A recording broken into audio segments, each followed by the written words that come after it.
ओम नमो भगवते वासुदेवाय। ओम नमो भगवते वासुदेवाय। ओम नमो भगवते वासुदेवाय। ओम अज्ञानतिमिरान्धस्य ज्ञानाञ्जनशलाकया चक्षुरुन्मीलितं येन तस्मै श्रीगुरुवे नमः। हरे कृष्णा। তো সবই ভক্তবৃন্দকে আমার সশ্রদ্ধ প্রণাম। পুনরায় আপনারা সকাল সকাল ভগবদ গীতা ক্লাসে আপনারা থাকেন। ভগবদ গীতা ক্লাস বলবো না, এটা ভগবদ গীতা বুক রিডিং। কারণ ক্লাস নেয়ার আমার কোনো ক্ষমতা বা যোগ্যতা নেই। আমি শুধু যেটা লেখা আছে সেটাই পঠন করার চেষ্টা করি এবং আমরা সবাই মিলে সেটা আনন্দের সঙ্গে শেয়ার করি। হ্যাঁ, তো ভগবদ গীতা ভগবান কুরুক্ষেত্রের যুদ্ধক্ষেত্রে অর্জুনকে এই পরম জ্ঞান, গোপনীয় জ্ঞান প্রদান করেছিলেন। আর এই জ্ঞান গ্রহণ করতে গেলে কি যোগ্যতা লাগে? গভীর শ্রদ্ধা। গভীর শ্রদ্ধা ছাড়া এই ভগবদ গীতার জ্ঞান কোনো অবস্থাতেই সংগ্রহ করা যায় না বা প্রাপ্ত করা যায় না। একটা জিনিস মাথায় রাখবেন, যখনই আমরা কোনো বিশেষ জিনিস আমরা যখন প্রাপ্ত করতে যাব, তখন আমাদের তার জন্য বিশেষ প্রচেষ্টা লাগবে, তাই না? আমাদের বিশেষ প্রচেষ্টা লাগবে। বিনা প্রচেষ্টায় পৃথিবীতে কোনো কিছু পাওয়া যায় না। Nothing is free in this world, তাই তো? আমাদের পৃথিবীতে কোনো জিনিস ফ্রিতে পাওয়া যায় না। প্রত্যেকটা জিনিসের জন্য you have to pay the cost of it. তো আপনারা ভগবদ গীতা শেখার জন্য যে মূল্য দেন, যে কষ্ট দেন, সেটা হচ্ছে আপনারা সকালের যে ঘুমের বা বিছানায় থাকার আনন্দকে পরিত্যাগ করে আপনারা সেইভাবে মূল্য প্রদান করেন, তাই তো? তো ভগবদ গীতা জ্ঞান গ্রহণ করতে গেলে নিজের তো প্রচেষ্টা লাগবেই, সেই সঙ্গে ভগবানেরও কৃপা লাগবে। মানে নিজের প্রচেষ্টা আহ, সাধারণত আমরা ভাবি যে আমরা চেষ্টা করলেই আমরা সাফল্য পাবো। কিন্তু যে কোনো চেষ্টার সঙ্গে আমাদের পাঁচটি বিষয়ের উপরে নির্ভর করে সাফল্য। হ্যাঁ, কি? কর্তা, কর্তা, স্থান, ইন্দ্রিয়সমূহ বা উপকরণ, চার হচ্ছে চেষ্টা। এই চারটে জিনিস কর্তার কাছে আছে। আর পঞ্চম বিষয়টি হচ্ছে দৈবী অনুমোদন। যেটা যদি না থাকে তাহলে কখনো আমাদের সাফল্য আসবে না। তো এই পাঁচটি বিষয়ের উপরে কর্ম নির্ভর করে। তাই আমাদের কন্ট্রোলে যেগুলো আছে সেগুলো অবশ্যই আমাদের করা উচিত। আমরা ভগবদ গীতা থেকে পাঁচটি বিষয় সম্বন্ধে জ্ঞান অর্জন করি। পাঁচটি বিষয় হচ্ছে ঈশ্বর, জীব, প্রকৃতি এবং সময়। তার সঙ্গে থাকলো কর্ম। কর্ম হচ্ছে পঞ্চম বিষয়টি, যেটি আমাদের অধিকার আছে কাজটি করার। এবার আপনাদের আজকে একটা জিনিস বলবো, সেটি হচ্ছে যে আমরা কোথায় কাজ করতে পারি আর কোথায় কাজ করতে পারি না। আমাদের সবসময় জানবেন দুটো এরিয়া আছে, দুটো এরিয়া আছে। একটা হচ্ছে বড় বড় সার্কেল, একটা হচ্ছে বড় বৃত্ত। সেই বৃত্তটাকে বলা হয় এরিয়া অফ কনসার্ন বলা হয়। আর এই ইংরাজি টার্মটাই মাথায় রাখবেন, বাংলা টার্ম আমি জানি না এটা। এটা হচ্ছে এরিয়া অফ কনসার্ন, মানে হচ্ছে আহ কনসার্ন, মানে কি বলবো, এরিয়া অফ কনসার্ন হিসাবে জানবেন। হ্যাঁ, এরিয়া অফ কনসার্ন। একটা বড় বৃত্ত, একটা বড় চক্র আছে, যেটাকে বলা হয় এরিয়া অফ কনসার্ন। আর এই এরিয়া অফ কনসার্নের মধ্যে আমাদের পরিবেশ, জল, বায়ু সব কিছু পড়ছে এরিয়া অফ কনসার্নের মধ্যে। দেশ পরিস্থিতি সবকিছু। আর তার ভিতর একটা ছোট বৃত্ত, তার ভিতর একটা ছোট বৃত্ত আছে, সেটি হচ্ছে area of influence. Area of influence মানে যেখানে আমার কার্য করার ক্ষমতা আছে। আর যে area of influence, area of concern মানে যেখানে আমার আমার যেখানে উদ্বিগ্নতা আছে। ঠিক আছে, তার মানে যেখানে কাজ করার একটা জায়গা আছে, আমার কাজ করার ক্ষমতা আছে, আর আরেকটা জায়গা আছে আমার উদ্বিগ্নতা আছে। তার মানে তাহলে আমরা কি বুঝতে পারলাম? একটা বড় সার্কেল, সেই সার্কেলটার নাম হচ্ছে এরিয়া অফ কনসার্ন। আর আর তার মধ্যে একটা ছোট সার্কেল, সেটাকে বলছে এরিয়া অফ ইনফ্লুয়েন্স। এই জিনিসটা বোঝা গেল। এইবার আমাদের বাড়ির এক্সাম্পল নিলেন। বাড়িতে বাড়িতে আপনার বাড়িতে মনে করুন পাঁচজন মেম্বার আছে বা চারজন মেম্বার আছে। এই চারজন মেম্বারকে নিয়ে আপনি যেটা তৈরি করেছেন, যে বৃত্তটি তৈরি করেছেন, সেটি হচ্ছে এরিয়া অফ কনসার্ন। আর তার ভিতরে একটা ছোট বৃত্ত বানিয়েছেন সেটা নিজেকে নিয়ে, সেটা হচ্ছে এরিয়া অফ ইনফ্লুয়েন্স। এতদূর পর্যন্ত বোঝা গেল? মানে আমাকে নিয়ে যে বৃত্তটি তৈরি করেছি সেটি হচ্ছে এরিয়া অফ ইনফ্লুয়েন্স। আর সকলকে নিয়ে যে বৃত্তটা তৈরি করেছি সেটা হচ্ছে এরিয়া অফ কনসার্ন। এবার আমরা আমরা নিজেরা এরিয়া অফ ইনফ্লুয়েন্সের উপরে কাজ করি। আমরা শুধু নিজের উপরেই কাজ করতে পারি, তাই না? আমরা শুধু নিজের উপরেই কাজ করতে পারি, কিন্তু এরিয়া অফ কনসার্নের মধ্যে আমাদেরকে থাকতে হয়। বোঝা গেল? আমরা এই প্রকৃতি পরিবেশের মধ্যে থাকি। প্রকৃতি পরিবেশটা কি? Area of concern. আর আমরা আমার নিজের উপরে যেটা, আমি নিজেটা, নিজের যে বৃত্ত, সেটি হচ্ছে এরিয়া অফ ইনফ্লুয়েন্স। তাহলে আমি, আমার ক্ষমতা আছে আমি নিজের উপরে কাজ করব। একটা উদাহরণ দিয়ে বলি। আজকে বৃষ্টি হচ্ছে, আজকে বৃষ্টি হচ্ছে। তো বৃষ্টি হচ্ছে মানে এরিয়া অফ কনসার্নের মধ্যে বৃষ্টির উপরে তো আমাদের কোনো নিয়ন্ত্রণ নেই, নেই তো। যে জায়গার উপরে নিয়ন্ত্রণ থাকে না সেই জায়গাটা হচ্ছে এরিয়া অফ কনসার্ন। সেটা আমি এফেক্টেড, কিন্তু আমার কিছু করার নেই। তো তাই তাহলে বাইরে বৃষ্টি হচ্ছে, এটা হচ্ছে এরিয়া অফ কনসার্ন। কিন্তু এরিয়া অফ ইনফ্লুয়েন্সে আমি কি করলে সেই বৃষ্টি থেকে উদ্ধার হতে পারবো? সেই জন্য আমার উপরে কাজ করতে হবে। কি হবে? I have to carry the umbrella. আমাকে ছাতা নিয়ে যেতে হবে। আমাকে কি নিয়ে যেতে হবে? রেনকোট পরে যেতে হবে। তাই তো? তার মানে এরিয়া অফ কনসার্নে কোনো যদি ঘটনা ঘটে, সেই ঘটনাটাকে ঠিক করার জন্য বা নিজের উপযোগী করার জন্য নিজের উপরে কাজ করতে হবে, অন্যের উপরে নয়। আমাদের দেশে রাজনৈতিক অরাজকতা আছে মনে করুন, তাহলে সেটা পরিবর্তন করার জন্য কি করতে হবে? আপনি রাজনৈতিক অরাজকতা অরাজকতা বলে কাজ করলে হবে না। প্রথমে নিজেকে ঠিক করতে হবে যে ইয়েস, আমার হাতে কতখানি ক্ষমতা আছে, সেই ক্ষমতা দিয়ে আমার ভোটটা দেওয়া। আর এ, আর আমার হাতে কি ক্ষমতা আছে, আমি অন্য কাউকে যদি ইনফ্লুয়েন্স করতে পারি সেটার চেষ্টা করব। নাকি এই হয়ে গেল, হয়ে গেল, কাকে কান নিয়ে চলে গেল, নিয়ে যাবে, কাকে কান নিয়ে চলে যাবে। তাহলে আমাদের এরিয়া ভাগ করে নিতে হবে যে কোথায় আমি কাজটা করতে পারবো, সেই জায়গাটাই পারফেক্টলি করতে চাইবো। কেন এতগুলো কথা বললাম? আপনারা যে যে পরিবেশে আছেন, সেই পরিবেশের মধ্যে থেকে আপনারা কোথায় কাজ করছেন? এরিয়া অফ ইনফ্লুয়েন্সে কাজ করছেন। এখন আপনারা নিজের উপরে কাজ করছেন। এই যে ভগবত গীতার জ্ঞান অর্জন করছেন, আপনারা প্রকৃতি পরিবেশের যে কোনো অবস্থায় থাক না কেন, বাড়িতে ঠান্ডা জল থাকুক, গরম জল থাকুক, যাই থাকুক, কিন্তু আপনারা নিজের জায়গা থেকে ঠিক করে নিয়েছেন। শীতকালে স্নান করতে হলে যদি গিজার না থাকে বা না কাজ করে, আপনারা প্রেসার কুকারে জল গরম করেছেন, করে স্নান করেছেন।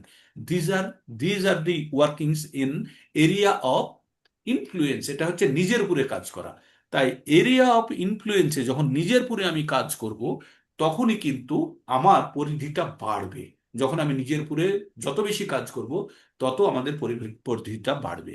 তো এই স্পিরিচুয়াল ডেভেলপমেন্ট, এই যে স্পিরিচুয়াল ডেভেলপমেন্ট, এই যে mind concentration, these are the part of self development. এটা হচ্ছে নিজেকে ইমপ্রুভ করার একটি পদ্ধতি। তাই আপনি যে আপনি যে জায়গাতে, আপনি যে নিজের উপরে কাজ করছেন, নিজের মাইন্ড, সোল এবং বডি তিনটের উপরে কাজ করছেন। এখন আমরা যেটা কাজ করছি, আমরা টোটালি সোলের উপরে কাজ করছি। সোল মানে হচ্ছে আত্মা, আত্মার উপরে কাজ করছি। এই যে আত্মার ডেভেলপমেন্টের জন্য যে কাজ করছি, সেটি শুধু আপনারই হবে। বোঝা গেল আমি এতক্ষণ ধরে কি বলতে চাইলাম? আপনি এরিয়া অফ ইনফ্লুয়েন্সে যে কাজগুলো করবেন, সেটি ইন্ডিভিজুয়ালের সঙ্গে যুক্ত। মানে আমি আমার উপরে কাজ করছি, I will only be affected. আমি শুধু এফেক্টেড হব। এর দ্বারা পরিবেশ অমুক তমুক ইনডাইরেক্টলি হয়তো একটু আধটু হতে পারে, but it is not a major concern. আমাকে করতে হবে আমার উপরে, আর বেনিফিটটা ডাইরেক্টলি আই উইল গেট। তিনটে জিনিস। কাজটা হবে আমার উপরে, কাজটা করব আমি, আর এর যে বেনিফিট, এর যে ফলটা সরাসরি আমার কাছে আসবে। তার মানে একটা বাচ্চা যদি সকালে উঠে, যদি ভোরবেলাতে পড়ছে, সেই বাচ্চা ভালো রেজাল্ট করবে না আর একটা বাচ্চা সে সারাদিন ঘুমিয়েই পড়ে থাকে, সে পড়ার জন্য কনসেন্ট্রেট করে না, সে করবে? কখনোই। যতই ইন্টেলিজেন্ট বাচ্চা হোক, যতই ইন্টেলিজেন্ট বাচ্চা হোক, ইন্টেলিজেন্স অ্যান্ড হার্ড ওয়ার্কিং দুটো কিন্তু আলাদা জিনিস। আমাদের যে কোনো, আমাদের সাধারণ কাজ করার জন্য খুব সামান্য ইন্টেলিজেন্স লাগে, কিন্তু যে পরিশ্রম করার যে ক্ষমতা, সেটি সেটি দ্বারা আমরা কিন্তু অনেক কিছু অ্যাচিভ করতে পারি, অনেক কিছু অ্যাচিভ করা যেতে পারে। একটা গুড প্ল্যানিং আর zero execution has got no meaning. আমার কাছে খুব ভালো প্ল্যান আছে, আর আমি সামান্য ওটাকে কাজে লাগালাম না, ও প্ল্যানের কোনো দাম নেই। তার থেকে আমার থেকে একটা মডারেট প্ল্যান আছে, মোটামুটি প্ল্যান আছে, আর সেই প্ল্যানটাকে খুব ভালোভাবে কাজে লাগালাম, দ্যাট ইজ বেটার। তো আমাদের যদি বুদ্ধি কম থাকে, যদি মেধা কম থাকে, যদি শিক্ষা কম থাকে, থাক, কিন্তু আমরা যদি নিজের উপরে যে কাজটা করব, সেই কাজটা যদি ঠিকভাবে করি, তাহলে আমরা, আমাদের সাকসেস নিশ্চিত। তাই আমরা যেটা করছি সেটা হচ্ছে এরিয়া অফ ইনফ্লুয়েন্সের উপরে কাজ করছি, ছোট সার্কেলে নিজের উপরে কাজ করছি। আর এটা হচ্ছে আমাদের self development programme. Mind, soul and body, আমরা এখন সোলের উপরে কাজ করছি। আর আমরা মানে যে জ্ঞানটা অর্জন করছি, কথা দ্যাট ইজ বলা গেটিং স্টোরড ইন নিজের উপরে নির্ভর করছে। Mind and hmm. ইন্টালেক্ট, ভিতরে আমাদের এটা স্টোর। এত দূর পর্যন্ত বোঝা গেল? খুব একটু খটমটে বললাম কিছু কি? এটা, এই কথাটি খটমটে লাগলো? এটা টোটাল সেলফ ডেভেলপমেন্ট প্রোগ্রামের অংশ এটা। মানে এই যে কর্পোরেট দুনিয়ায় যে ট্রেনিং দেয়, এটা একটা সেলফ ডেভেলপমেন্টের একটা প্রোগ্রামের অংশ। যে কেন আমাদের নিজের উপরে কাজ করতে হবে, কেন, দ্যাট ইজ ভেরি ইম্পর্টেন্ট। আমি যদি স্বয়ংকে না পরিবর্তন করতে পারি, I can not make any change in any area. হ্যাঁ, চ্যারিটি বিগিনস অ্যাট হোম। নিজের থেকে আগে নিজেকে পরিবর্তন করে তবেই অন্যকে আমি পরিবর্তন করার জন্য ইনফ্লুয়েন্স করতে পারি, তাই না? তাই ভগবান কি বলেছেন? জন্ম সার্থক করি, করো পরোপকার। First you make your life successful, then extend your support to others, then অন্যকে সাহায্য করো। আগে নিজের জীবনকে সাকসেসফুল বানাও, বানিয়ে তারপরে সাকসেসফুল মানে স্পিরিচুয়ালি কথা বলেছে ভগবান। তাই বলেছে যে ভারত ভূমিতে জন্ম হইল যার, জন্ম সার্থক করি, করো পরোপকার।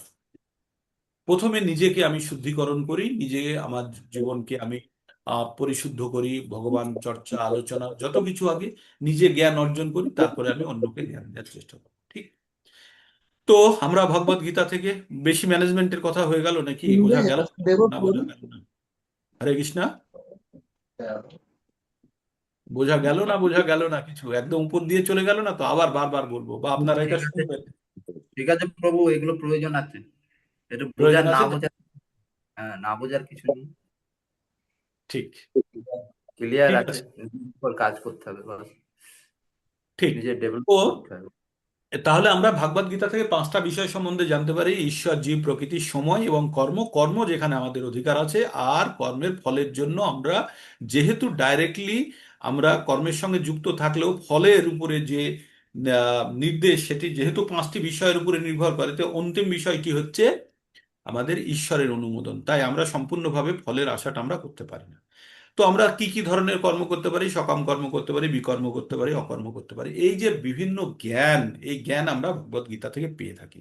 তো এই জ্ঞান আমরা এখন জ্ঞানের চ্যাপ্টারের মধ্যে ঢুকে বসে আছি। আমরা ভগবত গীতাকে তিনটে অংশে ভাগ করা পেয়েছি। প্রথমে হচ্ছে কর্মযোগ, 1 থেকে 6 নম্বর অধ্যায় পর্যন্ত কর্মযোগ, 7 থেকে 12 পর্যন্ত হচ্ছে ভক্তিযোগ, আর 13 থেকে 18 পর্যন্ত হচ্ছে জ্ঞান যোগ।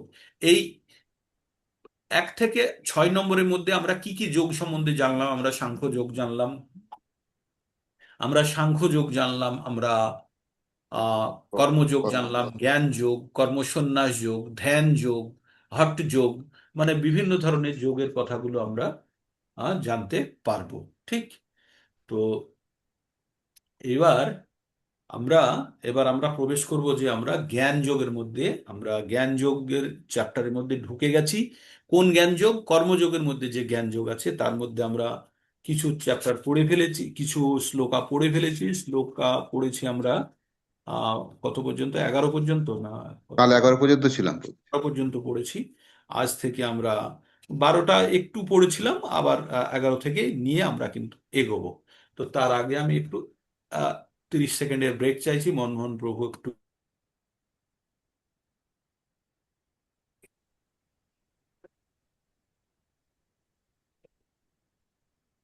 हरे कृष्ण कृष्ण कृष्ण हरे हरे, हरे राम राम राम हरे हरे, हरे कृष्ण कृष्ण कृष्ण हरे हरे, हरे राम राम राम हरे हरे, हरे कृष्ण कृष्ण कृष्ण हरे हरे, हरे राम राम राम हरे हरे, हरे कृष्ण कृष्ण कृष्ण हरे हरे, हरे राम राम राम हरे हरे, हरे कृष्ण कृष्ण कृष्ण हरे हरे, हरे राम राम हरे हरे,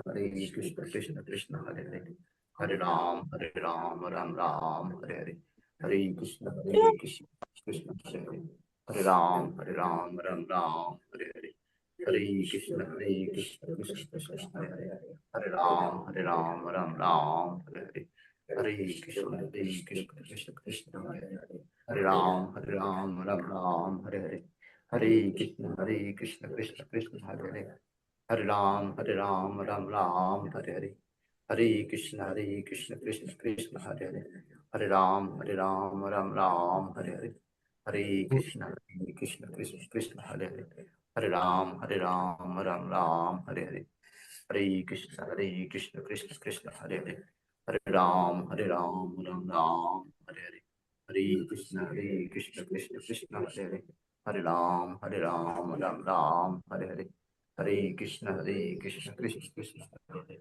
हरे हरे राम राम हरे हरे हरे कृष्ण कृष्ण कृष्ण हरे राम राम হরে কৃষ্ণা, আই এম ব্যাক।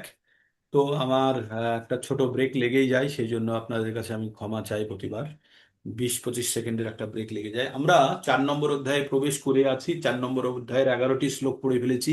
তার মধ্যে বিশেষ শ্লোকের কথা আপনাদের বলেছি মুখস্থ করার জন্য। 4.9, 4.9-এ কি পড়েছি আমরা? ভগবান কেন পৃথিবীতে জন্ম হয়, পৃথিবীতে ভগবানের আদৌ জন্ম হয় না, ভগবান কিভাবে প্রকাশিত হয়, সব ভগবান বলেছেন। না, ভগবান কি বলেছেন? যে আমি আত্ম মায়া দ্বারা আমি প্রকাশিত হই, যদিও আমি জন্মরহিত, ভগবান এইভাবে বলেছেন। তো আমরা সেগুলো সব শুনেছি। শুনে ভগবান কেন আসেন পৃথিবীতে? সাধুদেরকে রক্ষা করার জন্য, অসাধুদেরকে বিনাশ করার জন্য তিনি এগুলো সব বলেছেন।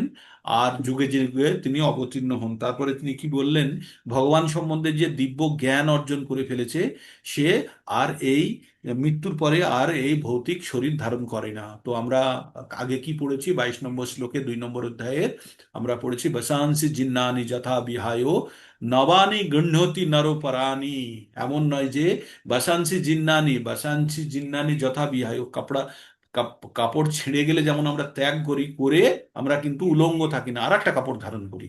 তেমনি আমাদের শরীর, যখন আত্মা যখন শরীর ত্যাগ করে, যখন ফেটে যায়, জীর্ণ হয়ে যায়, শীর্ণ হয়ে যায়, ত্যাগ করে, করে আর একটা নতুন শরীর ধারণ করে, উইদাউট শরীরে থাকে না। এবার ওই শরীরটা কি শরীর পাই? তো ভগবান কি বললেন এখানে? বললেন যে তক্তা দেহং পুনর্জন্ম। পুনর্জন্ম কার হয়? শরীরের হয়। আমাদের পুনর্জন্ম শরীরের হয়, আত্মার হয় না। তাই পুনর্জন্ম আর হবে না। তো নৈতি মাম এতি সাহায্য, মাম এতি মানে আমার কাছে আসে। তো যদি ভগবানের কাছে যায় তাহলে কি শরীর পাবে? তাহলে আমাদের কি কন্ট্রাডিক্ট করছে? আমাদের যে লজিক বলল যে মৃত্যুর পরে যার জন্ম হয়েছে তার মৃত্যু হবেই, আর যার মৃত্যু হয়েছে তার জন্ম হবে। 2-27, জাতস্য হি ধ্রুব মৃত্যু ধ্রুবং জন্ম মৃতস্য চ। যার জন্ম হয়েছে তার মৃত্যু হবে, যার মৃত্যু হয়েছে জন্ম হবে। যদি এই কথা হয়, তাহলে যে আবার ভগবান বলছে দেহ ত্যাগ করলে আর দেহ ধারণ করতে হবে না, তার মানে জন্ম অন্য কোথাও হবে। এটা আমাদের বুঝে নিতে হবে। তাহলে এই দেহ ত্যাগ করার পরে তাহলে খালি দেহ, উইদাউট দেহতেও থাকতে পারবে না আত্মা। তাহলে একটি চিন্ময় দেহ পাবে, যে দেহটির কোনো বিনাশ নেই। এই জায়গাটা এতক্ষণ আমরা বুঝে গেলাম, তাই? তারপরে ভগবান কি বললেন? 10 নম্বরে ভগবান বললেন যে তাহলে কি করতে হবে? বিতরাগ ভয় ক্রোধ মন্ময় মাম উপাশ্রিতা বহব জ্ঞান তপসা পুতা মদ্ভাব আগতা। ভগবান বললেন এর আগে বহু জ্ঞানী তপস্বী, তারা কি করেছে? ভয় আসক্তি ক্রোধ থেকে মুক্ত হয়ে আমার আশ্রয় গ্রহণ করে আমার অপ্রাকৃত প্রেম লাভ করেছে বলে ভগবান বললেন। এইবার আমরা খুব গুরুত্বপূর্ণ একটি শ্লোক পড়লাম, 11 নম্বর শ্লোকটি। কি বললেন ভগবান? যে যথা মাম প্রপদ্যন্তে। অনেক বিশ্লেষণ করেছে এই শ্লোকটি, তবুও আবার শুনবেন। যে যথা মাম প্রপদ্যন্তে তাংস তথৈব ভজাম্যহম মম বর্তানুবর্তন্তে মনুষ্য পার্থ সর্বস্ব। কি বললেন? যে যথা মাম প্রপদ্যন্তে, যে আমাকে যেভাবে চাইবে। আমি দেওয়ালে বল মারার উদাহরণ দিয়েছি, কাপড়ে বল মারার উদাহরণ দিয়েছি, দেওয়ালে পাথর মারার উদাহরণ দিয়েছি, দেওয়ালে ঢিল মারার উদাহরণ দিয়েছি, তাই না? তো ভগবান যদি দেওয়াল হয়, দিওয়াল হয়, আর সেখানে যদি আপনি একটা রাবারের বল মারেন, যেভাবে মারবেন বলটি সেইভাবে ফেরত চলে আসবে, তাই না? তো তেমনি আমরা ভগবানকে যেভাবে ভজনা করব, ভগবানকে যেভাবে চাইবো, ভগবান ঠিক ততখানি আমাদেরকে রেসপন্ড করবে। এমন না ভগবানকে 1 চাইলাম আর ভগবান 1000 দিল, বা ভগবানকে 1000 চাইলাম ভগবান 1 দিল, হবে না। একদম নিউটনের সূত্র, আমি যদি 10 নিউটন বল দিয়ে কাউকে টানি, সেও আমাকে 10 নিউটন বল দিয়ে টানবে। তো এটাই আমাদেরকে জানতে হবে। আমরা ভগবানকে যে যথা মাম প্রপদ্যন্তে তাংস তথৈব ভজাম্যহম। ভগবান বলছে যে যেভাবে আমার ভজনা করে আমি তাকে সেইভাবে পুরস্কৃত করি। মম বর্তানুবর্তান্তে মনুষ্য পার্থ সর্বস্ব। ভগবান বললেন হে পার্থ, সকলেই সর্বতভাবে আমাকে অনুসরণ করেন, ভগবানকে অনুসরণ করেন। এতদূর পর্যন্ত আমরা পড়ে ফেলেছি। তারপরে কালকে 12 নম্বর শ্লোকটাও একবার পড়েছিলাম। কি পড়েছিলাম? কাঙ্ক্ষ কাঙ্ক্ষন্ত কর্মণাং সিদ্ধিং যজন্ত ইহ দেবতাঃ ক্ষিপ্রম হি মনুষ্য লোকে সিদ্ধির ভবতি কর্মজা। তো এখানে আমাদের খুব গুরুত্বপূর্ণভাবে একটি কথা কালকে এসে গেছিল। সে কথাটি হচ্ছে যে দেবতাদের পুজো করা। এখানে কি লেখা আছে? এই জগতে মানুষেরা সকাম কর্মসমূহের সিদ্ধি কামনা করে থাকে। কিসের জন্য? সকাম কর্মসমূহের। আচ্ছা, সকাম কর্মের ফল কি হয় আপনাদের সকলে জানা আছে তো? সকাম কর্মের ফল কি হয়? বন্ধনকারী। বন্ধনকারী মানে আপনি যদি কোনো পুণ্য উৎপন্ন করেন, সেই পুণ্য ফল লাভ করার জন্য আবার আপনাকে কিন্তু আসতে হবে। আর আসলেই জন্ম, মৃত্যু, জরা, ব্যাধি, আদি আত্মিক, আদি ভৌতিক আর আদি দৈবিক, এই 7 ধরনের সমস্যা। তো আমাদের এই কি তাহলে কি আমাদের পুণ্য করা উচিত না? বা পাপ পাপ করলেও সেই একই জন্ম, মৃত্যু, জরা, ব্যাধি, আদি ভৌতিক, আদি আত্মিক আর আদি দৈবিক। তার সঙ্গে যে পাপ করেছি সেই পাপের জন্য আবার আর একটা শাস্তি। তার মানে পাপ করলে অ্যাডিশনাল কষ্ট, আর পুণ্য করলে পুণ্য তো কিছুটা হলেও সুখ ভোগ করবো, কিন্তু তার সঙ্গে এই 4টে প্রবলেম জড়িয়ে থাকবে। তাই এখানে বলছে সকাম কর্ম। সকাম, আমরা এই জড়জগতে যত ব্যক্তিত্ব আছে, আমরা যখন 3টে গুণের অধীনে থাকি, 3টে গুণ কি কি? সত, রজ আর তম। এই 3টে গুণের অধীনে যখন আমরা থাকি, তখন আমরা জড়জাগতিক কর্মকাণ্ডে লিপ্ত হয়, যেগুলি সকাম কর্ম, বিকর্ম করে থাকি। কিন্তু যদি একটু চেষ্টা করে যদি অকর্মের দিকে যেতে পারি, কারণ আমরা কর্ম ছাড়া বাঁচতে পারবো না। তাই কর্ম যদি করতেই হয়, তাহলে যে কর্ম করলেই বন্ধন আসছে, পাপ করলেও আসছে, পুণ্য করলেও আসছে, তাহলে কি করা যায়? আর কর্ম ছাড়া বাঁচা যাবে না। তাহলে বলছে অকর্ম। অকর্ম মানে যে কর্মটি আমরা ভগবানের উদ্দেশ্যে, অর্থাৎ দুটো ভাবে হয়, কর্মটিকে সম্পূর্ণ ভগবানের উদ্দেশ্যে উৎসর্গ করলাম, অথবা কর্মের ফল, যে কর্মের ফল হলো সেটি ভগবানের উদ্দেশ্যে মানে উৎসর্গ করা, সেটি একটি নিষ্কাম কর্মযোগের অংশ। তার মানে আমরা কোনো ফলের প্রত্যাশা না করে কর্মটি কর্তব্য হিসাবে করলাম, তখন তখন কিন্তু সেটির জন্য কোনো ফল আমাদেরকে ভোগ করতে হবে না।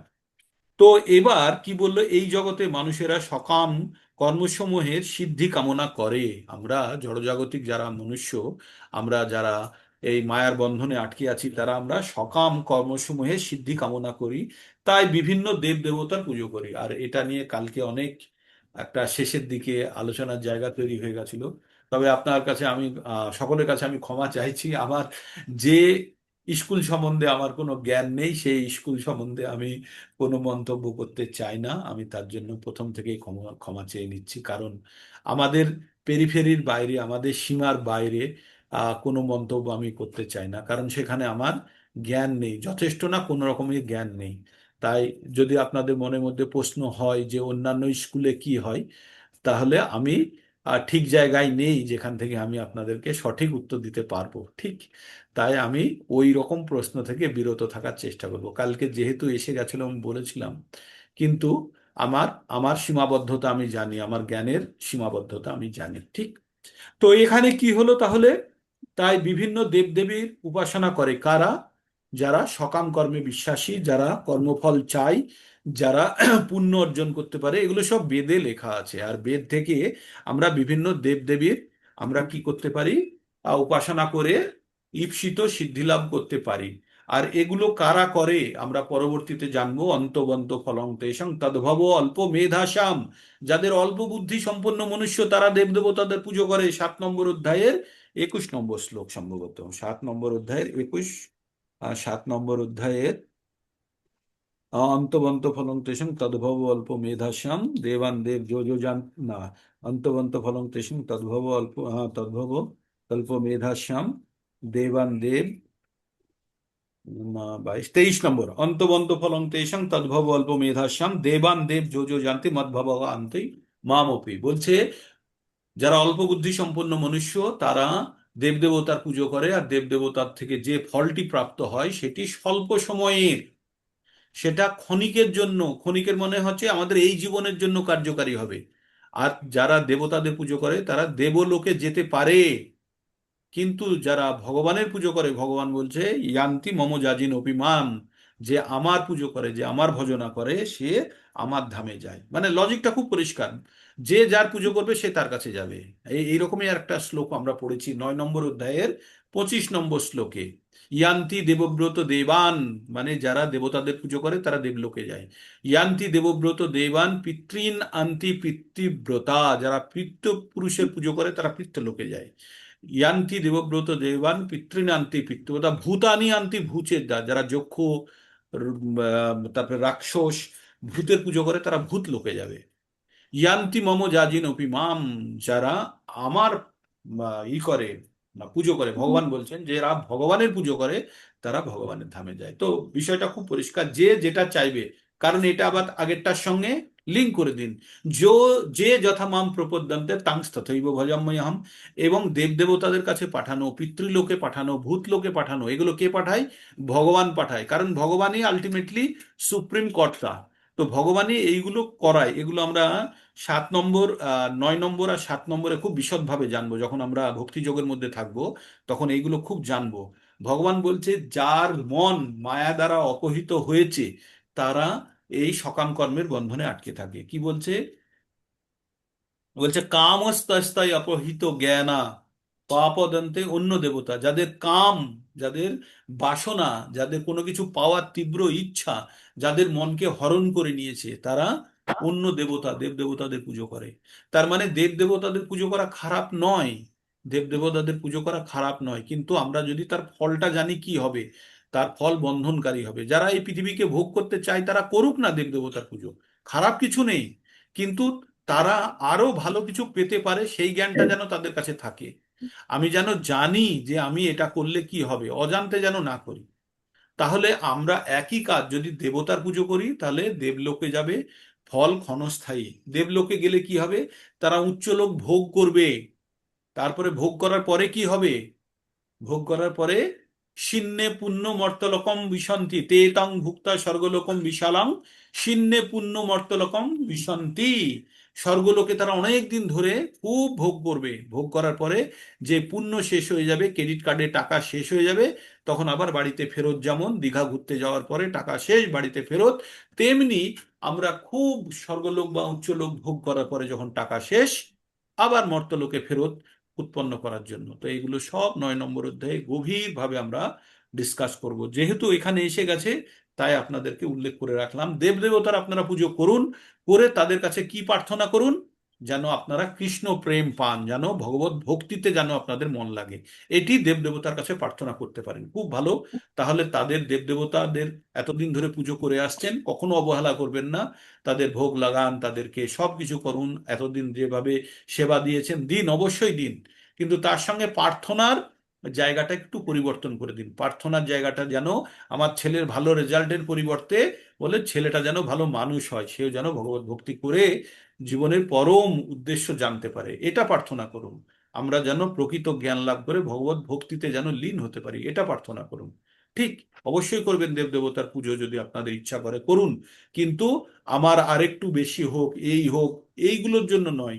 হোক হোক হোক, অনেক হয়ে গেছে, এবার ভক্তি হোক। হ্যাঁ, ভগবানের কাছে যেন আমরা ভক্তি করতে পারি, এটা প্রার্থনা করবেন। ঠিক।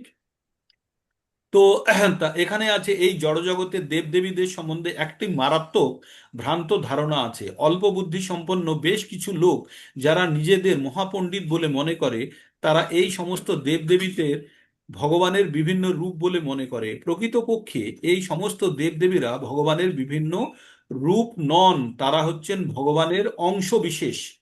ভগবান এক, অবিচ্ছেদ্য এবং অংশের বহু। বেদে বলা হয়েছে নিত্য নিত্য নাম। ভগবান এক এবং অদ্বিতীয়। ঈশ্বরঃ পরম কৃষ্ণ, ভগবান শ্রীকৃষ্ণ হচ্ছেন পরমেশ্বর ভগবান। তিনি বিভিন্ন দেবদেবীরা এই জড় জগৎকে পরিচালনা করেন, আর বিভিন্ন দেবদেবীরা এই জড় জগৎকে পরিচালনা করার জন্য বিশেষভাবে শক্তিপ্রাপ্ত। এই সমস্ত দেবদেবীরাও জড় জগতের বিভিন্ন যে শক্তি সম্পন্ন জীব নিত্য নাম, তাই তারা কোনো অবস্থাতেই ভগবানের অর্থাৎ নারায়ণের বা বিষ্ণুর বা কৃষ্ণ সমকক্ষ হতে পারেন না। ভগবান এবং বিভিন্ন দেবদেবীদের একই পর্যায় বলে যে মনে করে তাকে নাস্তিক অথবা পাষণ্ডী বলা হয়। এমনকি দেবাদিদেব মহাদেব এবং আদি পিতামহ ব্রহ্মাকেও ভগবানের সঙ্গে তুলনা করা চলে না। প্রকৃতপক্ষে শিব, ব্রহ্মা আদি দেবতারা নিরন্তর ভগবানের সেবা করেন। শিব বিরিঞ্চি নূতম কিন্তু তা সত্ত্বেও মানব সমাজে অনেক নেতা আছে যারা মূর্খ লোকেরা ভগবানের নরত্ব আরোপ এই ভ্রান্ত ধারণায় বশবর্তী হয়ে অবতার জ্ঞানে পুজো করেন। ইহ দেবতা বলতে এই জগতে কোনো শক্তিশালী মানুষকে অথবা দেবতাকে বোঝায়, কিন্তু ভগবান শ্রী নারায়ণ, বিষ্ণু, কৃষ্ণ হচ্ছেন পরমেশ্বর। তিনি জগতের অন্তর্গত, এই জড় জগতের অন্তর্গত নন। তিনি জড় জগতের অতীত চিন্ময় জগতে অবস্থান করেন। এমনকি মায়াবাদ দর্শনের প্রণেতা শ্রীপাদ শঙ্করাচার্যও বলে গেছেন নারায়ণ অথবা শ্রীকৃষ্ণই এই জড় সৃষ্টির অতীত। কিন্তু তা সত্ত্বেও মূর্খরা হৃত জ্ঞান দ্রুত ফললাভ করার আশায় বিভিন্ন দেবদেবীর পুজো করে। তার ফল লাভ করে বটে, কিন্তু সমস্ত মূর্খ লোকগুলি বুঝতে পারে যে বিভিন্ন দেবদেবীকে পুজো করার ফলে প্রাপ্ত ফল অনিত্য, মানে ক্ষণিকের, এবং অল্প বুদ্ধি সম্পন্ন মানুষদের জন্য। যিনি প্রকৃত বুদ্ধিমান তিনি ভগবানের সেবা করেন। তৎকালিক অনিত্য লাভের জন্য বিভিন্ন দেবদেবীকে পুজো করা নিষ্প্রয়োজন। জড়জগতের বিনাশের সঙ্গে সঙ্গে সমস্ত দেবদেবী এবং উপাসকেরাও বিনাশ প্রাপ্ত হয়। এই কথাটি শুনুন কি বলছে, যে অনিত্য লাভের জন্য বিভিন্ন দেবদেবীকে পুজো করা নিষ্প্রয়োজন। আচ্ছা, জড়জগতের বিনাশের সঙ্গে, আমাদের জড়জগৎ কখন বিনাশ হয়? 432 কোটি বছর পরে, যখন ব্রহ্মার একদিন শেষ হয়। তখন দিন শেষ হয়ে যায় মানে 12 ঘন্টা, ব্রহ্মার 12 ঘন্টা মানে 432 কোটি বছর। কি বলছে এখানে? বলছে যে জড় জগতের বিনাশের সঙ্গে সঙ্গে এই সমস্ত দেব দেবী এবং উপাসকেরাও বিনাশপ্রাপ্ত হবেন। দেবদেবীদের দেওয়া বড় হচ্ছে জড় এবং অনিত্য। জড়জগৎ এবং জড়জগতের বাসিন্দা এমনকি বিভিন্ন দেব দেবী এবং তাদের উপাসকরা সকলেই মহাজাগতিক সমুদ্রের বুদ্বুদ স্বরূপ। হুম কিন্তু তা সত্ত্বেও এই জগতের মানব সমাজ, ভূসম্পত্তি, পরিবার, ভোগের সামগ্রী আদি অনিত্য জড় বিষয়সমূহ লাভের আশায় উন্মাদ। আমরা জড়জাগতিক জিনিসপত্র পাওয়ার জন্য পাগল। এই ধরনের অনিত্য বস্তু লাভের জন্য মানুষেরা মানব সমাজে বিভিন্ন দেবদেবী অথবা শক্তিশালী কোনো ব্যক্তির পূজা করেন। কোনো রাজনৈতিক নেতাকে পুজো করে যদি সরকারি মন্ত্রিত্বের পদ লাভ করা যায় সেটিও তারা পরম প্রাপ্তি বলে মনে করেন। তাই তারা সকলের তথাকথিত নেতাদের ভুলুণ্ঠিত প্রণাম করছে এবং তার ফলে তাদের কাছ থেকে সাময়িক কিছু আশীর্বাদও লাভ করছে। এই সমস্ত মূর্খ লোকেরা জড় জগতের দুঃখ কষ্ট থেকে চিরকালের জন্য মুক্ত হওয়ার জন্য ভগবানের শরণাগত হতে আগ্রহী নন। সকলেই তাদের ইন্দ্রিয় তৃপ্তি সাধন করার জন্য ব্যস্ত। তুচ্ছ এই ইন্দ্রিয় সুখ ভোগ করার জন্য তারা দেবদেবী নামক বিশেষ ক্ষমতাপ্রাপ্ত জীবেদের আরাধনার প্রতি আকৃষ্ট। এই শ্লোক থেকে বোঝা যায় যে খুব কম মানুষই কৃষ্ণ ভাবনার প্রতি আকৃষ্ট। অধিকাংশ মানুষই ইন্দ্রিয় সুখ ভোগ করার জন্য উৎসাহী এবং তারা শক্তিশালী কিছু জীবের আরাধনা করছে। বোঝা গেল? শক্তিশালী জীবের আরাধনা করছে। খুব পরিষ্কারভাবে স্পষ্টভাবে ব্যাখ্যা করা হয়েছে দেব দেবী এবং মানুষের মধ্যে আমরা কিভাবে আমরা আহ সম্পর্ক যুক্ত করে আমরা কি চাই বা কি পেতে চাই।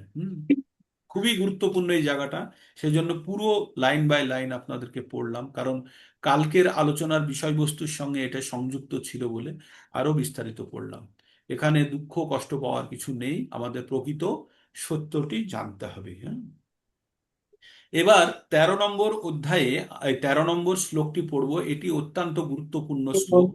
এই শ্লোকটির উপরে আমরা আগে কয়েকবার আমরা এই শ্লোকটির উপরেই সেশন করেছি। হ্যাঁ, এই শ্লোকটির যে কথাগুলি সেগুলি আবার আমরা পড়ব 16 নম্বর অধ্যায়ে গিয়ে, আবার 18 নম্বরেও পড়ব।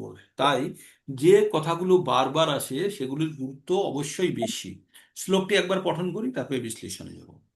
চাতুর্বর্ণং ময়া সৃষ্টং গুণাকর্ম বিভাগশ তস্য কর্তারমপি মাম বিদ্যা কর্তারমভয়ম। চাতুর্বর্ণং ময়া সৃষ্টং গুণ কর্ম বিভাগশ তস্য কর্তারমপি মাম বিদ্যা কর্তারমভ্যয়ম। কি বললো এখানে? ভগবান বলল চতুর্বর্ণম মানে চারটে, মানব সমাজের চারটি বিভাগ, ময়া মানে তাই বুঝে পায় না। এই কাকার কথা বলছি, এদিকে শরীর খারাপ, এদিকে ঘুম বন্ধ করে এত সকালে উঠে তো म्यूट আমরা करो प्रभु, করে म्यूट দিয়েছি, करो। করে দিয়েছি। চতুর্বর্ণং ময়া সৃষ্টং গুণা কর্ম বিভাগস্য তস্য কর্তা রমপি মাং বিদ্যা কর্তা রমভ্যয়ম। তো এখানে কি বললেন? চতুর্বর্ণ মানে চারটে বর্ণ আমি সৃষ্টি করেছি। কাকে? মানব সমাজকে। কেন বর্ণ ভাগে ভাগ করেছেন? চারটে বর্ণে তো গুণ আর কর্ম অনুসারে ভাগ করেছেন। যদিও আমি এই কর্মের স্রষ্টা, তবুও আমি এই কর্মের অধীনে কখনো আসি না। ভগবান কি বললেন? যদিও আমি স্রষ্টা, তবুও আমি এর দ্বারা আমি কখনো প্রভাবিত হই না, আর আমাকে অব্যয় বলেই জানবেন। ভগবান কি বললেন? বললেন যে তিনটে গুণ, প্রকৃতির তিনটে গুণ এবং তার সঙ্গে সংযুক্ত কর্ম অনুসারে মানব সমাজকে আমি চারটে ভাগে ভাগ করেছি। তাহলে আমাদের বিভাজনের মূল কারণ কি? কোথায় থেকে আমাদের বিভাজনটা শুরু হচ্ছে? মূল কারণ হচ্ছে প্রকৃতির তিনটে গুণ। আর এই ভগবদ গীতা সম্পূর্ণরূপে এই তিনটে গুণ নিয়ে সমস্ত জায়গাতে আলোচনা চলবে। তার মানে এই প্রকৃতির তিনটে গুণ আমাদের কিভাবে প্রভাবিত করে এবং আমরা কিভাবে প্রবাহিত, এই গুণ আমাদের মধ্যে প্রবাহিত হয় আর আমাদেরকে কিভাবে প্রভাবিত করে, সেটি আমাদের জানা খুব প্রয়োজন। সেই জন্য আমরা একটা সেশন অলরেডি প্রকৃতির তিনটে গুণ নিয়ে আমরা আলোচনা করেছি। আবার পরবর্তী সেশন যেটা কালকে হবে, তার জন্য আমরা 37 নম্বর শ্লোকটি আমরা পছন্দ করে রেখেছি, যেটা 3 নম্বর অধ্যায়ের 37 নম্বর শ্লোকটি। আর ওই শ্লোকটির সম্বন্ধে কিভাবে আমরা অগ্রগতি করব তার আবার একটা ছোট কালকে লেখা পাঠিয়েছে মাতাজি। কালকে জিজ্ঞেস করছিলেন না যে একটু হিন্ট দিয়ে দিন, তো ক্লু পয়েন্টগুলো দিয়ে দিয়েছি। সেইটা থেকে আপনারা কালকের জন্য প্রস্তুত হবেন। 5 মিনিটের লেকচার, হ্যাঁ, এই 37 নম্বর শ্লোকটির উপরে। ঠিক আছে? তো কাম এসো, ক্রোধ এসো, রজগুণ সমদ্ভব, তাই না? মহাসন মহাপাপম্মা বিদ্যিনয়ীং বৈরিণম।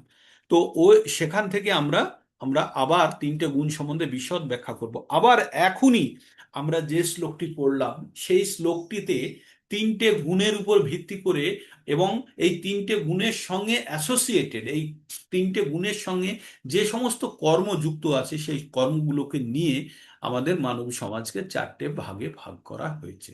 তার মানে গুণ আর যদি কর্মের পরিবর্তন হয়, তাহলে তার বর্ণের পরিবর্তন হবে। এগুলো পার্মানেন্ট নয়, এগুলো সব টেম্পুরারি বিভাগীকরণ, তাই না? এগুলো টেম্পুরারি বিভাগীকরণ। তো কেউ যদি গুণের পরিবর্তন হয়, কেউ যদি উচ্চ গুণ থেকে নিম্ন গুণে যদি পতিত হয়, তাহলে সে ব্রাহ্মণ শ্রেণী সে ক্ষত্রিয়, ক্ষত্রিয় সে বৈশ্য, বৈশ্য থেকে শূদ্র শ্রেণীতেও পড়তে পারে। এখানে কেউ উঁচু নিচু বলে কোনো প্রশ্ন নেই। এটি আমাদের পর্যায়ক্রমে বিবর্তনের মাধ্যমে এটা হয়ে গেছে। আর এটার কুফল এবং মানে সুফল তো নেই, এর কুফল আমরা প্রতি মুহূর্ত ভুগি, দেখতে পাই। বিভিন্ন ধরনের কুফল আছে। তবে এটি যদি কর্ম এবং গুণের ভিত্তিতে হয়, তাহলে তাহলে কিন্তু আমাদের বৈদিক নিয়মটা পালন করা হয়। যেমনটা আমরা দেখতে পাই, একজন ব্যাংকের কর্মচারী, একজন ব্যাংকের ম্যানেজার আছে, সে ব্যাংকের ম্যানেজারের ছেলে জন্মগতভাবে কিন্তু ব্যাংকের ম্যানেজার হতে পারে না। তাকে ব্যাংকের ম্যানেজার হওয়ার জন্য তাকে পিও পরীক্ষা দিয়ে পাশ করে তাকে পিও বা প্রমোশনের মাধ্যমে তাকে ব্যাংক ম্যানেজার হতে হয়, তাই না? তার মধ্যে সেই গুণগুলো তাকে অর্জন করার ফলে পরেই তাকে ব্যাংক ম্যানেজার তৈরি, তার ওই শ্রেণীতে তাকে উন্নীত করা হয়, তাই তো? তাই আমাদের জানতে হবে যে ডাক্তারের ছেলে ডাক্তার হতে গেলে তাকে এমবিবিএস পড়তে হবে বা বিডিএস পড়ে আসতে হবে, তাই না? না হলে কিন্তু সে ডাক্তার হতে পারবে না। তেমনি আমাদের একজন ব্রাহ্মণের ছেলে ব্রাহ্মণ হতে গেলে তার মধ্যে ব্রাহ্মণের গুণগুলি থাকতে হবে। তো ব্রাহ্মণ, ক্ষত্রিয়, বৈশ্য, শূদ্র, শূদ্র এইভাবে চারটে বর্ণে আমাদের আমাদের মানব সমাজকে ভাগ করা হয়েছে। এই বর্ণ ছাড়াও আরো চারটে জিনিস আছে, সেটি হচ্ছে আশ্রম।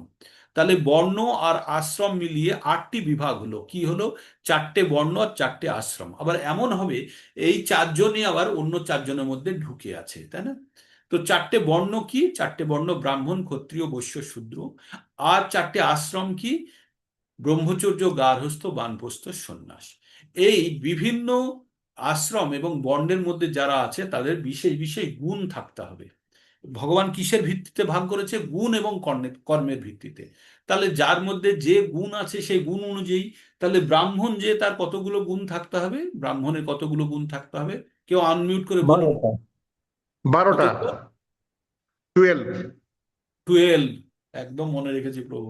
ব্রাহ্মণের মধ্যে 12টি গুণ থাকতে হবে। আরেকজন আনমিউট করে বলুন, গুণগুলি বলুন, পড়ুন একজন। পূর্ব পূর্ব হ্যাঁ পড়ুন, একটা একটা করে বলবেন। সরলতা, সরলতা, হ্যাঁ। অহিংস, হ্যাঁ। সত্যবাদিতা, সংকল্প, ধৈর্য, বৈরাগ্য, আদর্শদর্শী, শান্তি, দয়া, লোভহীনতা, মৃদুতা, ক্রোধ শূন্যতা। এই যে এই যে গুণগুলি, এইগুলি কাদের গুণ? ব্রাহ্মণের গুণ। ব্রাহ্মণের গুণ। আপনাদের একবার আমি একটা এক্সারসাইজ করিয়েছিলাম না, কার মধ্যে কোন কোন গুলি তীব্রভাবে আছে, আপনারা কতগুলো টিক মেরেছিলেন, মেরে আপনারা দেখেছিলেন। তো এই গুণগুলির মধ্যে কতজন নিজেদেরকে সরল ভাবেন, কতজনের ভিতরটার বাইরেটা একই ভাবেন, কতজন মনে করেন যে আপনি কাঁচের তৈরি, ভিতরেও যা আছে বাইরেও তাই আছে, কতজন মনে করেন? কতজন মিথ্যা কথা বলেন না, একদম জিরো, জিরো মিথ্যা কথা?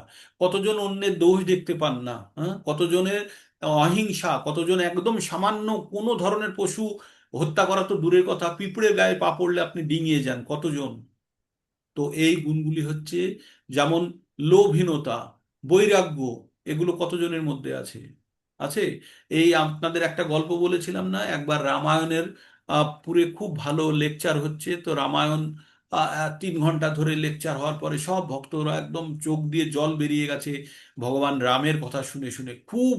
আর রাবণের প্রতি তেমনই ঘৃণা উৎপন্ন হয়েছে। রাবণ সীতামাকে অপহরণ করে এইভাবে কষ্ট দিয়েছে, খুব মানে ঘৃণা উৎপন্ন হয়েছে রাবণের প্রতি, আর রামের প্রতি মানে অত্যন্ত প্রেম উৎপন্ন হয়েছে।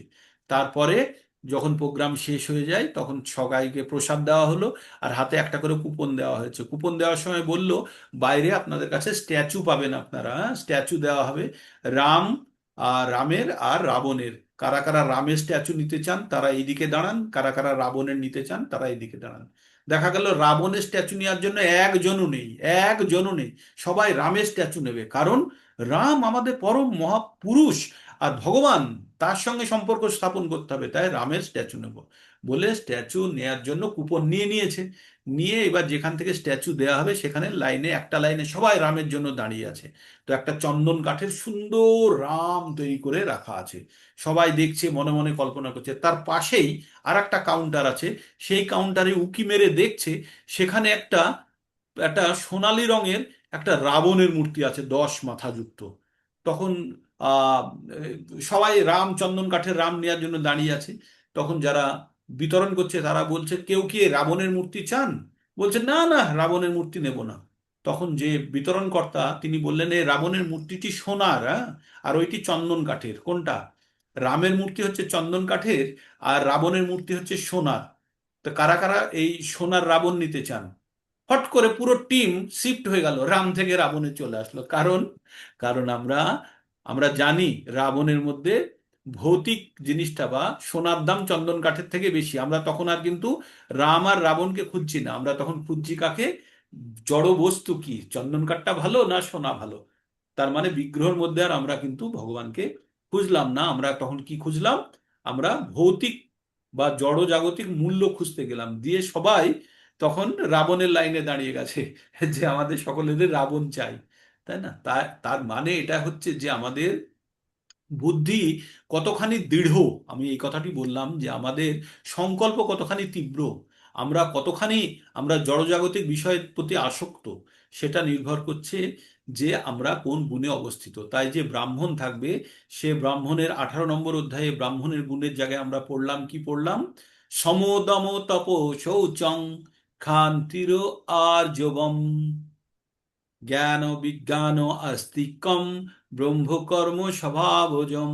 ব্রহ্ম হচ্ছে সম, মানে কর্ম, এগুলো কর্মের ভিত্তিতে। সম মানে সে নিজের মনকে সে কন্ট্রোল করতে পারে, দম তার বহির ইন্দ্রিয়কে সে দমন করে, সম দম তপস্যা করে সে।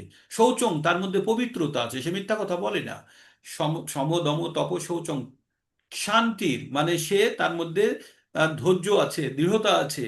আর আর্যবম সে সরল একদম, হ্যাঁ সরল, তার ভিতর বাইরেটা এক।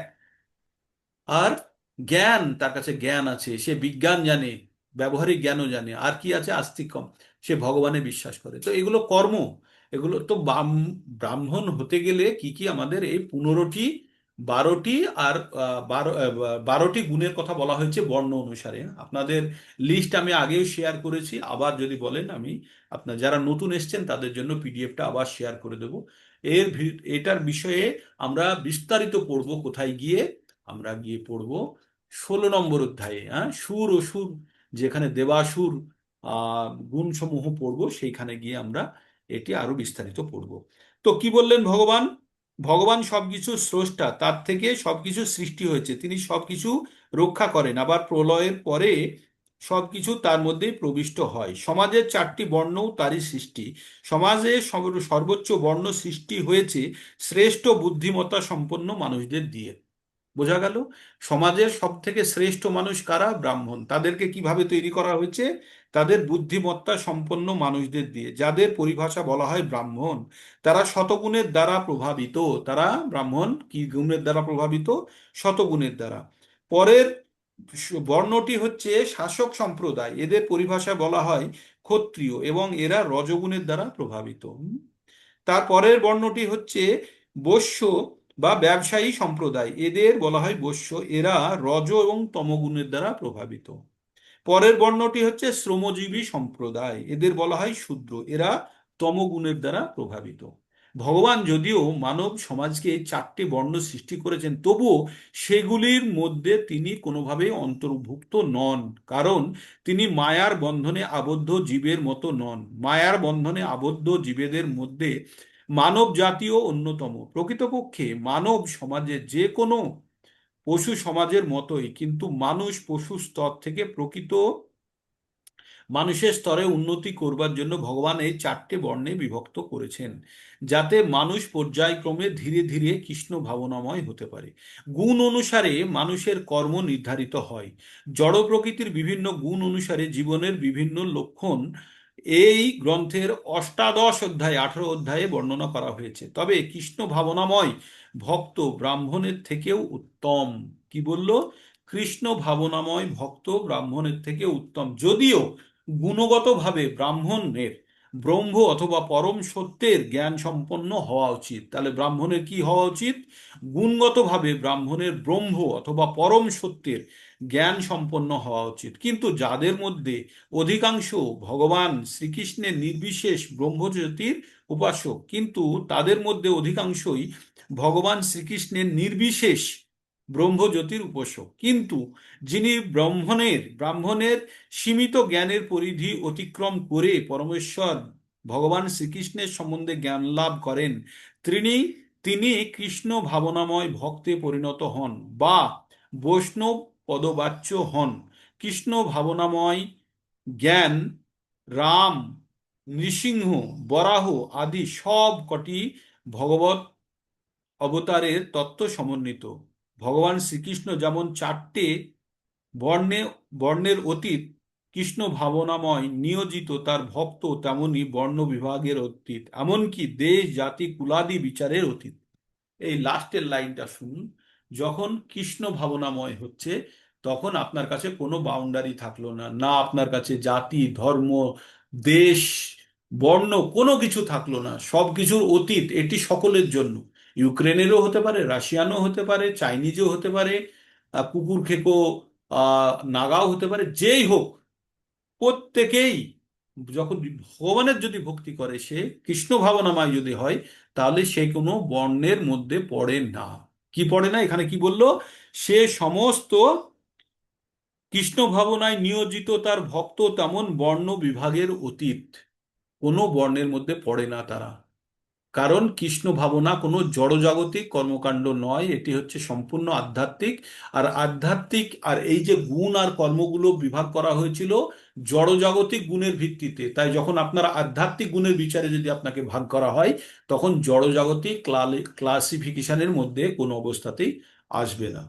একটু খুব মানে গভীর তত্ত্বের কথা হয়ে যাচ্ছে কি, বা কন্ট্রাডিক্টরি, মনের সঙ্গে সংগ্রাম করতে হচ্ছে কি কথাগুলো সংগ্রহ করতে গেলে? হুম। আজকে এই পর্যন্তই থাকবে, এই 13 নম্বরেই থাকবে। এবার আপনাদের মনের মধ্যে এই জায়গা থেকে অনেক প্রশ্ন উৎপন্ন হয়েছে, আমি জানি অনেক প্রশ্ন উৎপন্ন হয়েছে। নিরাকরণ করুন, যার যার মনের মধ্যে এটা নিয়ে প্রশ্ন হয়েছে বলুন, কার কি প্রশ্ন হয়েছে। হ্যাঁ, আনমিউট করুন আর বলুন। হরে কৃষ্ণা। কারো কোনো প্রশ্ন আছে? আজকে যেটা আমরা পড়লাম বিষয়টি, আমরা একটা জিনিস পড়েছি, আজকে পড়েছি দেবদেবতাদের পুজো করা। 2 নম্বর পড়েছি আমরা যে আমরা এই যে ক্লাসিফিকেশন অফ দিস সোসাইটি, যে মানব সমাজকে বিভক্তিকরণের কারণ কি, কিসের ভিত্তিতে, কেন করা হয়েছে। এর কোনো ব্যবহারিক উদাহরণ আছে আপনাদের?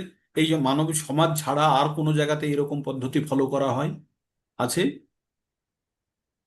কারোর মনে পড়ছে? যারা কর্পোরেট দুনিয়ায় কারা কারা কাজ করেছেন তো কর্পোরেট দুনিয়ায়, তারা জানেন যে গুণ আর কর্মের ভিত্তিতে কিভাবে ক্লাসিফিকেশন হয়। সেখানে নামের টাইটেল দেখে, আমাদের বর্তমান সমাজ ব্যবস্থায় নাই, নামের টাইটেল অনুযায়ী আমাদের বর্ণ বিভাগের কারণে আমাদের নামের টাইটেল গুলো হয়ে গেছে, তাই তো। কিন্তু কর্পোরেট দুনিয়াতে কোনো, যেখানে সেখানে শুধু বুদ্ধিমত্তার পরিচয়, যার যেখানে যতখানি বুদ্ধি আছে সে সেরকম পদে থাকে। হ্যাঁ, তো সেখানে ব্রাহ্মণ ক্ষত্রিয় বৈশ্য শূদ্র সে- এইভাবে নামের করণে নেয়। সেখানে আছে কি, আছে জিএম, আছে ডিজিএম, আছে, এইভাবে বিভিন্ন পদ উৎপন্ন করা হয়েছে। এই পদগুলি কিসের ভিত্তিতে? তাদের যোগ্যতার ভিত্তিতে। আর যোগ্যতা কোথা থেকে আসলো? গুণ আর কর্ম, গুণ অনুযায়ী তাদেরকে কর্ম প্রদান করা হয়েছে এইভাবে। আর শেষ পর্যন্ত এসে গেলে আমাদের যেমন অফিসে থাকে না, ব্যাংকে গিয়েও দেখবেন একজন পিও আছে, একজন ক্যাশিয়ার আছে, একজন ক্লার্ক আছে, একজন 4th ক্লাস স্টাফ আছে।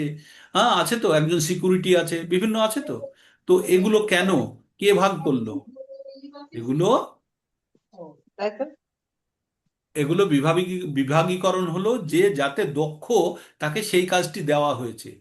সিকিউরিটিকে কখনোই গিয়ে বসিয়ে দেওয়া হবে না যে ম্যানেজারের জায়গায় বসিয়ে দাও, বা যে জল দিচ্ছে বা যে আপনাদের ফাইল এখানে ওখান থেকে দিচ্ছে তাকে দিয়ে বলবে না যে আপনি ক্যাশিয়ারে গিয়ে বসুন, বলবে না।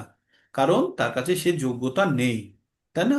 আবার সে যদি যোগ্যতা গ্রহণ করতে পারে তাহলে তাকে পদোন্নতি করে সেই পদে বসিয়ে দেওয়া যেতে পারে, তাই তো। তো এটাই ছিল বিভাগীকরণের মূল উদ্দেশ্য, কিন্তু বর্তমানে বিভিন্ন কারণে এটা স্থায়ী হয়ে গেছে জন্মের সঙ্গে। হ্যাঁ, তো এটা আমাদের বৈদিক আর বর্তমান সমাজের এইটা হচ্ছে ডিফারেন্স। এটি পর্যায়ক্রমে ধীরে ধীরে হয়ে গেছে। তো হয়তো এখন মানুষের মনের মধ্যে পরিবর্তন আসার সঙ্গে সঙ্গে অনেক পরিবর্তন আসছে।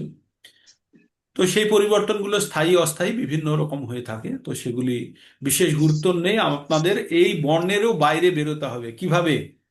ভগবান ভক্তির মাধ্যমে। যখন ভগবান চেতনায় যখন মগ্ন হবেন, তখন আপনি কোনো বর্ণের মধ্যে থাকলেন না, কোনো আশ্রমের মধ্যে থাকলেন না। কারণ ভগবানই, হরে কৃষ্ণা, কিছু বলছেন রানু বিশ্বাস মাতাজি? না, তো সরি ভগবান, প্রভুজি, আমার আনমিউট করে কথা বলা হয়ে গেছে, সরি সরি। আচ্ছা ঠিক আছে, নো ইস্যু। তো আমরা, আমাদের এখানে কি বললেন ভগবান শেষে? কি বললেন? বললেন যে চাতুর্বর্ণ ময়া সৃষ্টম গুণাকর্ম বিভাগ এস তস্য কর্তা রমপি মাম বিদ্যা অকর্তা রম ভয়াম। বলল যে যদিও আমি এই বিভাগীকরণের সৃষ্টিকর্তা, তবুও আমি এর মধ্যে নেই। আর যে ভগবান যদি এই বিভাগের মধ্যে না থাকে, ভগবানের ভক্ত কেন থাকবে? তাই বলছে ভগবানের যারা ভক্ত তারা এই বিভাগের মধ্যেও আসে না, তারা এই বিভাগের ঊর্ধ্বে। ঠিক। তো আমাদের জানতে হবে যে আমাদেরকে আমাদেরকে সীমার বাইরে বেরোতে হবে, আমাদের সব গুণগুলো অর্জন করতে হবে। 26টা গুণ মাথায় আছে তো? 26টা গুণ কি কি? আহ দৈবী, দৈবী স্বভাব যেগুলো, সেগুলোর মধ্যে 26টা গুণ আছে। ব্রাহ্মণের 15টি, ক্ষত্রিয়র 3টি, বৈশ্যর 2টি, শূদ্রের 1টা, মিলে 18টি হলো। আর ওইদিকে আছে 9টা। হ্যাঁ, তো 18 আর 9 26টি গুণ। আমরা গিয়ে আবার 16 নম্বর অধ্যায় পড়ব। আজকে এখানে শেষ করব। তার আগে কারো কিছু প্রশ্ন থাকলে বলতে পারবেন। আজকে অগ্রগতি হচ্ছে না, না হোক, কিন্তু বিষয়টি এমন যেখানে আমাদের স্পষ্ট জ্ঞান থাকা দরকার। আধো আধো করে আমরা এই জায়গাটাকে পার করব না। ঠিক। স্পষ্ট জ্ঞান হয়ে গেলে পরবর্তীতে দেখবেন এই গুণের সঙ্গে বর্ণকে মিক্স করবেন না, তখন খুব সুবিধা হবে বুঝতে। সেই জন্যই ডিটেলসে লাইন বাই লাইন পড়েছি আজকে। কারো কোনো প্রশ্ন, কিছু বলার, কোনো মানসিক কষ্ট? হরে বুঝতে কৃষ্ণ পারছি। বাবু, প্রণাম। প্রণাম হরে মাতাজি। কৃষ্ণ। হ্যাঁ, বলছি যে বললাম আমার প্রশ্ন নয়, আমার জিজ্ঞাসা আপনাকে, মানে প্রশ্ন বলতে হই অর্থে নয়। আমাদের এই যে হরিবাসর এখানে যে এসেছেন তা আপনি, ওখানে যে মহোৎসব হবে ওখানে হ্যাঁ, হ্যান্ডবিল হয়। তা আচ্ছা। ওখানকার যিনি প্রভু সেই দেবু মাস্টারমশাই বলে, উনি আমাকে গতবারও বলেছিলেন, গতবারের মধ্যে দিতে পারেনি, কিন্তু এবারেও বারবার জিজ্ঞাসা করছে যে ওই হ্যান্ডবিলের মধ্যে দুটো শ্লোক দিতে চায়, যেন হ্যাঁ, শিক্ষামূলক। সেটা আপনি যদি একটু সাজেস্ট করেন তাহলে খুব ভালো হয়। ঠিক কোন আছে, দুটো দিলে? ঠিক আছে, আমি বলে দেবো আপনাকে, আমি হোয়াটসঅ্যাপে। ঠিক আছে। ঠিক আছে, গ্রুপে বরঞ্চ দিয়ে দেবেন, আমি তাহলে বলে হ্যাঁ। দেবো। হরে কৃষ্ণ বাবু না। আর কারো কারো কিছু জিজ্ঞাসা প্রশ্ন না থাকলে ক্যামেরা অন করুন, আমরা বেরিয়ে পড়ি। হুম। ক্যামেরা যাতে অন হবে একবার অন করে নিন। আর বোঝা যাচ্ছে তো নাকি? হ্যাঁ। মনের সঙ্গে একটু আধটু সংগ্রাম করতে হবে। কিছু কিছু অজানা জিনিসকে যখন আমরা অ্যাকসেপ্ট করি, তখন মন সহজে গ্রহণ করতে চায় না, তার জন্য একটু সংগ্রাম করতে হবে। তারপরে এগুলো অ্যাকসেপ্টেন্স লেভেলে আসবে। হ্যাঁ, ঠিক। তো আমরা একটা স্ন্যাপ হলো, আজকে 33-34 জন মাঝে মাঝে ক্লিক করছে। গুড, সংখ্যাটা বাড়লে ভালো। হ্যাঁ। আর প্রকৃত অর্থে যদি জ্ঞান এর প্রভাবও ঘটে তাহলে সব থেকে ভালো। আর কিছু নেই, কারোর কিছু বলার, কোনো প্রশ্ন কিছু নেই, তাহলে আজকে আমরা এখানে বিরাম নিই, আবার কালকে আমরা। আর যদি আপনাদের এই লেকচার যদি মনে হয় যে আপনাদের ভালো লাগছে, তাহলে জানাশোনা ব্যক্তিদের কাছেও আপনারা হোয়াটসঅ্যাপটা শেয়ার করতে পারেন, লিংক, সো দ্যাট জি। তারাও এটাকে পড়ে শুনে জ্ঞান লাভ করতে পারে। ঠিক আছে? হরে কৃষ্ণ প্রভুজি, বলুন মাতাজি। বলছিলাম আপনি কি এখানে সে বইটা কুরিয়ার করেছেন? কার? না, প্রভুর বইটা লাগবে, সময় লাগবে, আর কয়েকদিন অপেক্ষা করুন। কেন বলুন? না না, ওটা আমি জানতে চাচ্ছিলাম আর লাগবে কি, আমি লাগবে, আর কুরিয়ার। কয়েকদিন লাগবে, একটু অপেক্ষা করুন। ওগুলো ডেলিভারি হতে সময় লাগে আপনার, ওই একটু রিমোট হলে ওরা বেশি সময়, 10 দিন 12 দিন পর্যন্ত সময় চেয়ে নেয় আমার থেকে। ঠিক আছে? আর ডাইরেক্ট হাতে হলে যদি আশপাশ থেকে দিতে পারতেন, বই তো আমার কাছে ছিল, কিন্তু সরাসরি দিতে, সেই রিমোট জায়গাতে ডেলিভারির জন্য আমাকে একটু সময় দিতে হবে, 10-12 দিন সময় চেয়ে নেয় ওরা। অপেক্ষা আচ্ছা। করুন, হয়তো 3-4 দিনের মধ্যে পেয়ে যাবেন। ওকে।